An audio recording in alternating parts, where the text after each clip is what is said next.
Question பாருங்கள், பின்வரும் நிகழ்வுகளில் சரியான காலவரிசைப்படுத்துன்னு கேட்டிருக்காங்க. இது ஸ்கூல் புக்கில் எல்லாமே இருக்கும், அப்படி இல்லாட்டா கூட எல்லாமே இருக்கக்கூடியதான்.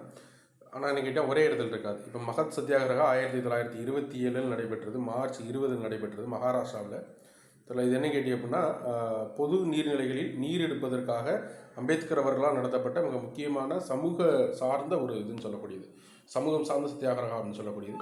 சம்பாரண சத்தியாகிரகா 1917 நடைபெற்ற சத்தியாகிரகா. காந்தி அவர்கள் முதலாக சம்பாரண பகுதியில் ஆங்கிலேயரை எதிர்த்து ஆரம்பிக்கப்பட்ட சத்தியாகிரகம். உப்பு சத்தியாகிரகம் நமக்கு தெரியும், 1930 ஆரம்பிக்கப்பட்டது. தெரியல, உப்புக்கு வரி கொடுக்க மாட்டோம் அப்படிங்கிறக்கா ஆங்கிலேயத்தில் நடைபெற்றது. கேதா சத்தியாகிரகம் 1918 நடைபெற்றது. 1918 மிக முக்கியமாக நடைபெற்றது, பிரிட்டிஷ்க்கு எதிராக நடைபெற்ற சத்தியாகிரகம்.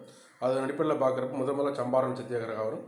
அதுக்கப்புறம் என்ன கேட்டி அப்படின்னா கேதா சத்தியாகிரகம் 1948. சரிங்களா. அதுக்கடுத்து என்ன கேட்டி அப்படின்னா இது மகத் சத்தியாகிரகா. அதுக்கப்புறம் என்ன கேட்டிங்கன்னா தண்டி சத்தியாகிரகம். ஆன்சர் சி தான் சரியான ஆன்சர்.